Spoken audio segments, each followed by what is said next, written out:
बिस्मिल्लाहिर्रहमानिर्रहीम। अस्सलामुअलैकुम। आज मैं आपको जमायत हफ्तम के SVT को हल करने के बारे में बताऊंगी। हमारे पास ये पहला सफ़ा है। छुट्टियों में अपनी पसंद की कोई कहानी की किताब पढ़ें और दी गई जायज़ा शीट मुकम्मल करें।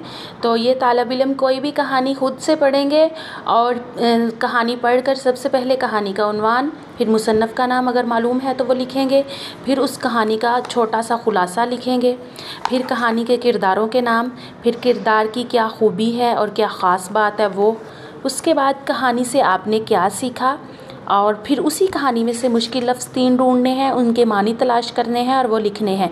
तो ये कोई भी कहानी जो है बच्चे, बेशक ये अपने सबक में से भी ले सकते हैं या कोई भी जो कहानी वाली बुक है वो पढ़कर उससे भी ये सफ़े जो हैं हल कर सकते हैं। उसके बाद ये कसीरुल इंतखाबी सवालात हैं, ये ग्रामर से लिए गए हैं। सफ़ा नंबर 125, फिर सफ़ा नंबर 124 जो है ये भी ग्रामर से ही लिया गया है। उसके बाद सफ़ा नंबर 123 ये भी ग्रामर से ही लिया गया है, तो ये हल किया गया है। तालिब इल्म यहाँ से रहनुमाई ले सकते हैं। उसके बाद हमारे पास है सफ़ा नंबर 122, सबक है अदाब मुआशरत। तो ये सबक नंबर 3 है, तालिब इल्म इसको पढ़ेंगे। ये किताब जो उनकी हफ्तम की किताब है ना उर्दू की, ये उसका सबक है, तो उसको तालिब इल्म पढ़ेंगे। पढ़ने के बाद उसके सवाल और जवाब जो हैं वो हमने पहले भी नोटबुक पे करवा दिए हुए हैं, तो वहाँ से बच्चे देखकर लिख सकते हैं। ये सबक नंबर 3 अदाब मुआशरत को ही आपने दोबारा पढ़ना है। तो उसमें से आपने 5 लफ्ज़ लेने हैं, तो मुश्किल लफ्ज़ लेने हैं, फिर वो लफ्ज़ लिखकर उनके मानी लिखने हैं और उनको जुमलों में इस्तेमाल करना है। ये 3 जो है सफ़ा नंबर 120 पर आप लिखेंगे। एक ये हमने मिसाल दे दी है, जैसे फ़र्स्ट वर्ड है हमारे पास मुआशरत, उसका मानी है मिलजुल कर रहना। तो इस्लाम ने पूरी दुनिया को अदाब मुआशरत सिखाए। इसी तरह आपने बाकी लफ्ज़ भी जो हैं अपनी उस अदाब मुआशरत कहानी से तलाश करने हैं और ढूंढकर यहाँ उनके पहले लफ्ज़ लिखने हैं, फिर मानी लिखने हैं, फिर उनके जुमले बनाने हैं, और 2 जुमले जो हैं वो सफ़ा नंबर 119 पर बनाएंगे। उसके बाद सबक नंबर आपका 4 है ट्रैफ़िक के कवानीन और हमारी ज़िम्मेदारियाँ। तो ये भी हम करवा चुके हैं, इसके भी आप सवाल जो आप पढ़ेंगे और अपनी नोटबुक के ऊपर से देखकर यहाँ पे लिख सकते हैं। उसके बाद अगला है हमारे पास सफ़ा नंबर 117, उस पर भी आपने वही सवाल जवाब लिखने हैं। फिर हमारे पास है सबक नंबर 4, वही ट्रैफ़िक के कवानीन और हमारी ज़िम्मेदारियाँ। जिस तरह आपने सबक नंबर 3 को पढ़ा, उसमें से मुश्किल लफ्ज़ ढूंढे, उसी तरह हमने एक मिसाल दे दी है। तो आपने 5 लफ्ज़ तलाश करने हैं, उनके मानी लिखने हैं और उनके जुमले आपने यहाँ पे लिख देने हैं। उसके बाद हमारे पास है सफ़ा नंबर 114, उस पर आपने हम्द के पहले 2 अशार की तशरीह करनी है। तो अशार की तशरीह हम नोटबुक पर पूरी नज़्म की करवा चुके हैं, वहाँ से शेर नंबर 1 और 2 की तशरीह तालिब इल्म देखकर यहाँ लिख सकते हैं। उसके बाद नाज़म नात का मरकज़ी ख़याल है, नज़्म का उन्वान नात और शायर का नाम है डॉक्टर ख्वाजा आबद निज़ामी। तो उसका मरकज़ी ख़याल ये है, हज़रत मोहम्मद सल्लल्लाहु अलैहि वसल्लम दोनों जहानों के लिए रहमत बनकर आए। वो अम्बिया और रसूल के इमाम हैं, उन्होंने इंसानियत के दुखों का मुदावा किया और उनका हमसर कोई नहीं। सवाल नंबर जो है सबक नंबर 4 है, उसके दूसरे पैराग्राफ नसरी पैराग्राफ की तशरीह सियाक़ व सबाक़ के लिहाज से करें। तो ये सबक नंबर 4 का सेकंड जो है वो पैराग्राफ है। तो यहाँ से शुरू हो रहा है खुदा खुदा करके, तो ख़त्म हो रहा है गाड़ी रोक ली। तो ये उसका तरीका है। सबक का उन्वान, मुसन्नफ़ का नाम, फिर अल्फाज मानिए, उसके बाद उसकी तशरीह कर दी गई है। ये है सबक नंबर 3 का खुलासा तहरीर करें। अदाब मुआशरत सबक है, जो हमने नोटबुक पे खुलासा लिखवा दिया हुआ है, तालिब इल्म वहाँ से देखकर अपना अदाब मुआशरत का खुलासा यहाँ लिख सकते हैं। उसके बाद है सफ़ा नंबर 110, इस पे तफ़हीम है साइंस और टेक्नोलॉजी की अहमियत। तालिब इल्म ये तफ़हीम को बड़े ध्यान से पढ़ेंगे। पढ़ने के बाद ये जो सफ़ा नंबर 109 है, इस पे भी वही सवाल दिए गए हैं, ये भी पढ़ेंगे। उसके बाद सफ़ा नंबर 108 पे उन्होंने सवाल जवाब दिए हुए हैं। तो इन आपने पीछे वाले 2 सफ़हात पढ़ने हैं, तो उसके मुताबिक इन सवालात के जवाब आपने यहाँ पे लिखने हैं, उसमें से ढूंढकर। जैसे फर्स्ट सवाल है हमारे पास, साइंस और टेक्नोलॉजी में क्या फ़र्क है, अगर साइंस का गलत इस्तेमाल हो तो क्या नुकसान हो सकते हैं। उसके बाद आखिर में उन्होंने लिखा हुआ है कि कोई एक साइंसी इजाद का नाम लिखें, उसमें 3 जुमले भी आपने बताने हैं और रोज़मर्रा ज़िंदगी में उसका इस्तेमाल भी बताना है। इसके बाद हमारे पास है तफ़हीम में से कोई से 4 अल्फाज लिखकर उनको जुमलों में इस्तेमाल करें।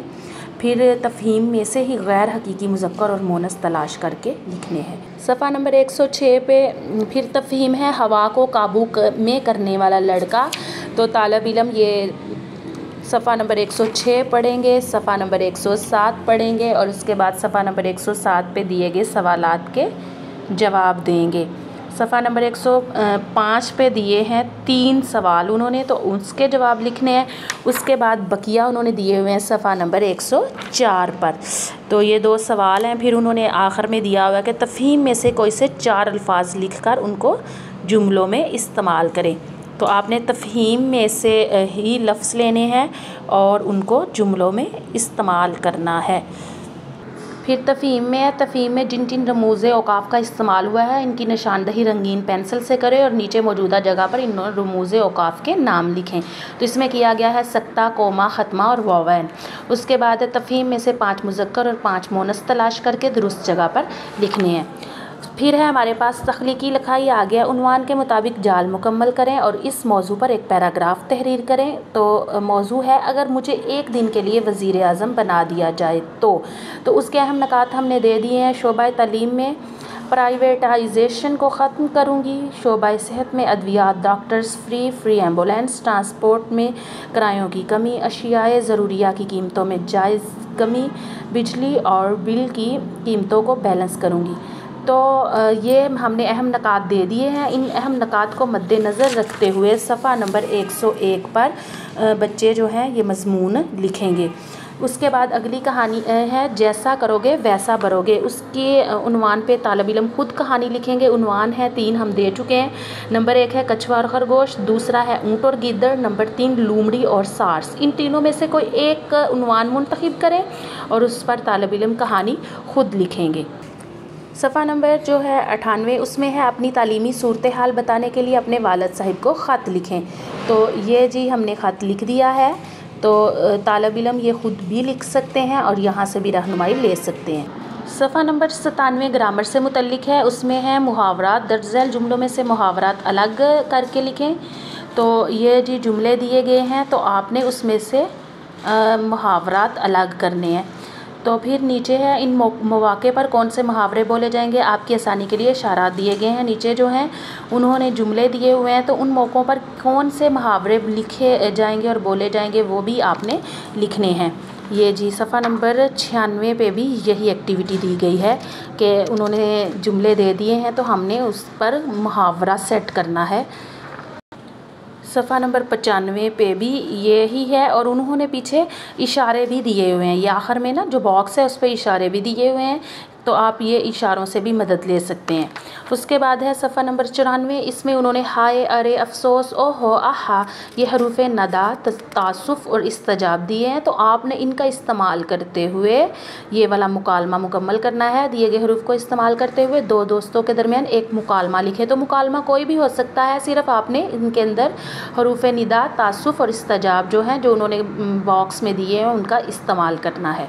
ठीक है, तो ये मुकालमा हमने लिख दिया है। आप यहाँ से भी मदद ले सकते हैं। फिर उन्होंने कहा है कि तस्वीर को देखकर हरूफ निदा, इस्तजाब, तासुफ़ के इस्तेमाल से जुमले लिखें। तो ये हरूफ निदा के जुमले हैं, फिर हरूफ इस्तजाब के जुमले हैं और नीचे हरूफ तासुफ़ के जुमले दिए गए हैं। तो तालिब इल्म यहाँ से रहनुमाई ले सकते हैं। सफ़ा नंबर 91 पे उन्होंने इसमें नकरा और इसमें मारफा जो है उसके इस्तेमाल से उन्होंने कहा कि आपने कहानी लिखनी है। तो तस्वीर उन्होंने हमें दी हुई है। उन्होंने कहा कि आपने इस तस्वीर को गौर से देखना है और इस तस्वीर को देखते हुए इसमें नकरा और इसमें मारफा का इस्तेमाल करना है। तो यानी कि ख़ास और आम।